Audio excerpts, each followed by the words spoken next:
Hey guys, BJTHEBRAVE here, back with the meta report for Warhammer 40k Warpforge in early April. Now, we've just had the data dropped by EG, and I really just wanted to do a quick video on the meta, just to sort of like cut through a little bit, because there's it's quite confusing, I think, sometimes the way this data is presented, and I don't think it gives you an accurate view of the meta. When I think about the meta, I'm partially interested in kind of like what's being played the most, but really what I want to know is like what are the best decks, like which lords are doing the best, what are the decks that are most powerful. That's like in a nutshell what I'm looking for from the meta report, and I think that this data is somewhat confusing. So let's take a quick look at the data first, and then I'll basically show you what the meta actually is right now, to sort of cut through the mustard. So first thing to say, obviously Tau has been released, and it does say that the new faction's win rate is trending down since its arrival. So that does show that, you know, in week one it was probably pretty strong, and now that people are starting to actually adjust, and if you've not seen my video on combat in Tau, go and have a look at that. But basically people are starting to adapt now and kind of understand the Tau cards and figure it out, so they've probably been surprised less, and they're teching a bit better against them, and they're starting to beat them. So that's the first thing to say about Tau. Now, a lot of this stuff you can kind of ignore, because when they just look at sort of the global rankings, and they look at it by faction, it doesn't really tell you that much, because like a faction could have the best and the worst lord. You've also got to think about where people are at with their collections. So some people have really like beginner collections, for example, and beginner lords. That's why things like Harkon's always popular, because it's the first Chaos Lord that you get. But even though in a competitive sense, nowhere near as good as Abaddon. And similar with Orks, right? Like Ghazghkull is the legendary war boss. So often players, new players or players lower than rankings, often have these cards. So I find this data to be like uber kind of like misleading and somewhat confusing when you're trying to figure out, you know, like Orcs having the lowest win rate, for example, here is highly misleading when you're trying to understand what the meta is. So if we scroll down, for example, even this like legendary rank, okay, all of a sudden Orcs have got the highest win rate, so that's the first like indicator. But again, it does. You don't play this game just as Goth Orcs, right? There are different warlords, and different warlords have different archetypes. So it's really the warlord data that matters. So let's take a quick look at this. Now, again, we do have the breakdown by warlords, but it's shown at sort of like global standouts. So for me, this reflects the fact that Tau do have the largest quality of good cards out of all the factions. I'd say they're just ahead of Orcs on that front. So in other words, there are not that many bad cards.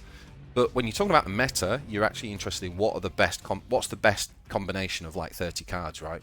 So that shows to me like why Tau are so high on this one. However, what you really want to be looking at is the legendary division. Now, again, I said earlier, I want to help like cut through the mustard.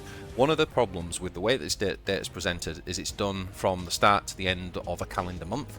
But the problem is with that is that they do a balance patch like a third of the way through that, and then we got a new faction like halfway through that. So some of this data is like seriously skewed, and the ones that I really want to point to are like Swarmlord, who's coming in at third on the win rate, and Gordrang. These are both melee heavy warlords who did very well pre-Tau coming out. And since Tau, they're nowhere near the powerhouses that they were. So these win rates would have been racked up early on in the month, basically before balance patches happened and before the Tau were released. All right, so as we can see, like Ghazghkull is clearly at the top. Turvgon's very good because played really well. Turvgon beats Ghazghkull.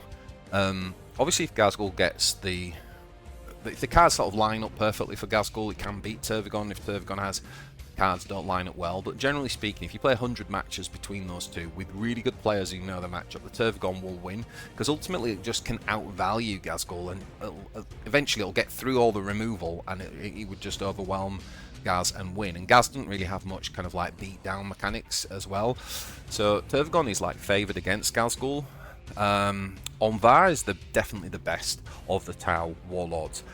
People have a thing about drones at the minute, and but it's not the meta. Like if drone builds drop the legendary card early, then they are they're a real problem, and it doesn't feel good to play against drones. But the reality is, it's a legendary card. There's only one of them, and in terms of consistency, that doesn't happen. So actually, Aun'Va has much more consistent strategies that are competitive, and that's why he's better and above Amesos. The Tau do really well against the Turvgon, so we've got this kind of like rock, scissor, paper thing going on where like Ghazghkull basically beats Tau really well. Like the Ghazghkull control is absolutely, if you look at the Ecclesiarch's deck, he did a video on it just recently, and I'm going to show you a video, I'll show you a deck as well that won the ladder last season. It does so well against Tau. So Ghazghkull counters the Tau, but the Turvgon counters Ghazghkull, and then the Tau can kind of counter the Turvgon. The other one that's in the mix there, because as I said, Swarmlord and Gordrang this high is misleading because that's not the meta right now, but it was, you know, when you include data pre-Tau, then obviously they were much higher. The next warlord really that's competitive is Abaddon, and I would say that he's either bottom of tier, if they're tier 1, then he's like maybe just top of tier 2, because Abaddon again played really well, can beat Ghazghkull. I'd say he's like a 55 to 45 favorite against Ghazghkull. Again, this is played at like Buggy, for example. Go and watch my masterclass with Buggy.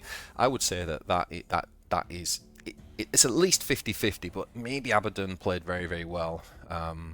He's slightly favoured because I think the Ghazghkull needs the Gaz to really line up a bit more. So Abaddon can kind of counter Ghazghkull. However, Abaddon gets absolutely trounced by Turvgon and also struggles with Tau. So Abaddon was quite powerful because he was the prey deck against Ghazghkull, but now Turvgon and Aun'Va coming into the meta, Abaddon's been kind of knocked down a little bit. Still very good against if Gaz is ultra prolific. And especially because Gaz is adapting the decks to deal with go wide strategies from the Tau, which actually makes Abaddon more favoured against Ghazghkull, because Abaddon generally goes tall. So yeah, that's something to think about there. So that's really the meta, guys. They are the key decks. So what I'm going to do is just show you here. For me, tier 1 at the minute, Ghazghkull is the top of the pile.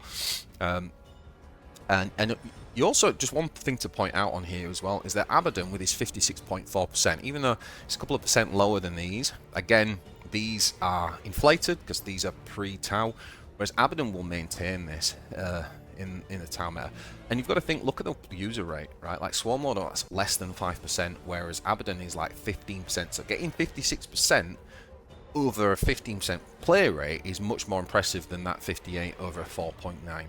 And again, that's very much inflated for the pre-Tau. So this, if you want to know, like now on the 3rd of April, like what decks are good, this is what the meta looks like, guys. Right, Ghazghkull is the best, but Turvgon can beat Ghazghkull, and then I would say Aun'Va is right at the bottom of tier 1 or top of tier 2. I don't think it's going to struggle when Gaz is king, because Gaz just crushes Aun'Va really badly. So there is this kind of rock, scissors, paper thing going on. And as I say, Abaddon is pretty good against Gaz, but loses to these two. In many ways, Turvgon's actually a good one to play right now, because if you play Turvgon, you basically just want to avoid Tau. And even there, you could, like, a lot of Tau players are not running like the hard removal, and they're skimping on the Markalite synergy and things like that. So you know what, Turvgon could actually do pretty good at the minute, particularly if it has the Tau offense stratagem that basically gives camouflage. So that's where I'd say that is. I'd say Amesos comes in at kind of like bottom of tier 2. It's pretty good. It does lose to Aun'Va. It loses to the crisis suits, and it generally loses to the mid-range decks. Again, the exception to that is when it draws the give all my drones a shield card, right? If it draws that legendary on turn 4, then yes, that drone deck is sick, but that's inconsistent. If you play 100 games against Aun'Va, you will not have that scenario often, and you will lose the scenarios where you don't get that more often than you will win. It also, like I said, gets absolutely blown out of the water by the Ghazghkull. Like Ecclesiarch's Ghazghkull control just blows Amesos out of the water. So still competitive against all the other stuff. It's just probably bottom of tier 2. I'd say tier 3. I'd say like Eldar basically are there. It could be Galen, it could be Zephyrblade. Personally, I kind of think Zephyrblade might be better. I'm about to release a new Zephyrblade deck guide actually in the next couple of days. But you know, Galen is probably still as standard seen as the best Warlord. But actually, if you looked at the win rates, especially in the legendary ranks, like Galen, Zephyblade, and Aun'Va, they're all next to each other. They're all fairly close. You can see that Galen has got a slightly better win rate there. So I'm going to put Galen in tier 3, and then I think tier 4, really you've got that kind of like Uriel, which has lost a lot of steam. But if the cards line up with the Uriel aggro, it still goes off. It's still as you know, almost as nasty as it ever was, but it's just much harder to get the consistency now with Uriel. But it is pretty good into Tervagon, you know, and it's pretty good into, if Aun'Va doesn't get the early game, it can do pretty well there as well. So I'm putting Uriel, and then I've put Neuro Swarmlord in tier 4 too, because obviously Swarmlord had this really high win rate, so I don't want to completely ignore it, but Swarmlord is much worse now. It struggles so much with Tau, and I actually think that you could almost take that Swarmlord deck and you could replace it with Neurothrope, and you'd do much better in a Tau meta. So I'm just kind of putting both of those there in tier 4. So yeah, that is that's the meta, guys. Just going to show you the Ghazghkull deck that pretty much like, here we go, pretty much like won the meta last season, like won the ladder. As I say, I would also encourage you to go and have a look at the Ecclesiarch's recent video that he did with Ghazghkull. He's also been streaming that a little bit, and his deck in particular is very good against like the drones and things like that. But this is basically Putis's deck, who came #1 on ranked at the end of March, and you can see he had some techs in there, things like Crump the Gits and Stormboy Strike, and that combination was really good against the go wide strategies of Tau. And he even had the Unbridled Carnage as well, which he could then use off the back of that. So very good. Again, it's a control shell, just like my control Gaz, fatigue Gaz, as I called it, or mill Gaz. And similar with Ecclesiarch, again, control shell, but he's just added more. He's also got Crump the Gits, and he's added more squigs in and things like that for the AoE. So there you go, guys. That is the meta. I hope that has helped just kind of clarify some of that data. These are the best decks. Hope you enjoy. Please like and subscribe, and I'll see you in the next one.